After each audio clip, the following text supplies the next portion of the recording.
പാലക്കാട് കിഴക്കേത്തറയിൽ സ്ഥാനാർത്ഥിയുടെ വീട്ടിൽ കയറി ആക്രമിച്ചെന്ന പരാതിയിൽ കേസെടുത്ത് പോലീസ്. കിഴക്കേത്തറ 11-ാം വാർഡ് UDF സ്ഥാനാർത്ഥി സജിത വിപിനെ CPM പ്രവർത്തകർ ആക്രമിച്ചുവെന്നാണ് പരാതി. സജിതയ്ക്കും കുഞ്ഞിനും വീട്ടുകാർക്കും അടക്കം പരിക്കേറ്റുവെന്ന് കുടുംബം പറയുന്നു. ബൂത്തിലുണ്ടായ തർക്കത്തിനു പിന്നാലെ ആക്രമിക്കുകയായിരുന്നുവെന്നാണ് പരാതിയിൽ പറയുന്നത്. ഇക്ബാൽ അറക്കൽ വിവരങ്ങളുമായി. ഇക്ബാൽ, എപ്പോഴാണ് ഈ ആക്രമണം ഉണ്ടായത്?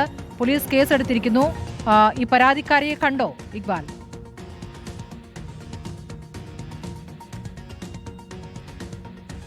സ്മൃതി, പാലക്കാട് വാശിയേറിയ തെരഞ്ഞെടുപ്പ് നടക്കുകയാണ്. പക്ഷേ ആ തെരഞ്ഞെടുപ്പിനെയും എല്ലാം ശോഭ കെടുത്തുന്ന രീതിയിലാണ് ഇത്തരത്തിൽ ഈ ആക്രമണ വിവരങ്ങൾ പുറത്തു വരുന്നത്. പാലക്കാട് വണ്ടാഴി ഗ്രാമപഞ്ചായത്തിലെ കിഴക്കേത്തറയിലാണ് ഇപ്പോൾ UDF സ്ഥാനാർത്ഥിയെ വീട്ടിൽ കയറി ഇപ്പോൾ CPM പ്രവർത്തകർ ആക്രമിച്ചു എന്ന രീതിയിലുള്ള വിവരങ്ങൾ വരുന്നത്.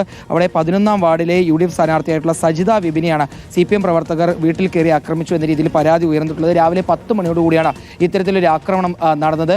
തെരഞ്ഞെടുപ്പുമായി ബന്ധപ്പെട്ട് ബൂത്തിൽ ചില തർക്കങ്ങൾ UDF-നെയും LDF-നെയും പ്രവർത്തകർ തമ്മിൽ ഉണ്ടാകും. ആ തർക്കത്തിന് ശേഷം പിന്നീട് LDF പ്രവർത്തകർ UDF സ്ഥാനാർത്ഥി സജിതയുടെ വീട്ടിൽ കയറി 11 മാസം മാത്രം പ്രായമുള്ള കുഞ്ഞിനും അതുപോലെ തന്നെ അമ്മ പങ്കജം, സജിതയുടെ ഭർത്താവ് വിപിൻ ഉൾപ്പെടെയുള്ള ആളുകൾ മാത്രമുള്ള സമയത്ത് ഇത്തരത്തിൽ ആക്രമണം നടത്തി എന്നുള്ളതാണ് വിവരം. ഈ ആക്രമണത്തിൽ ഈ 3 പേർക്ക്, അതായത് സജിതയുടെ ഭർത്താവ് വിപിൻ, സജിതയുടെ അമ്മ പങ്കജം, 11 മാസം പ്രായമുള്ള കുഞ്ഞ്, ഈ 3 പേർക്കും പരിക്കേറ്റിട്ടുണ്ട്. ഏതായാലും മംഗലണം പോലീസ് സജിതയുടെ വീട്ടിലേക്ക് എത്തി മൊഴി രേഖപ്പെടുത്തിയതിനു ശേഷം പിന്നീട് ഈ സംഭവവുമായി ബന്ധപ്പെട്ട് ഇപ്പോൾ കേസെടുത്ത് അന്വേഷണം ആരംഭിച്ചിരിക്കുകയാണ്.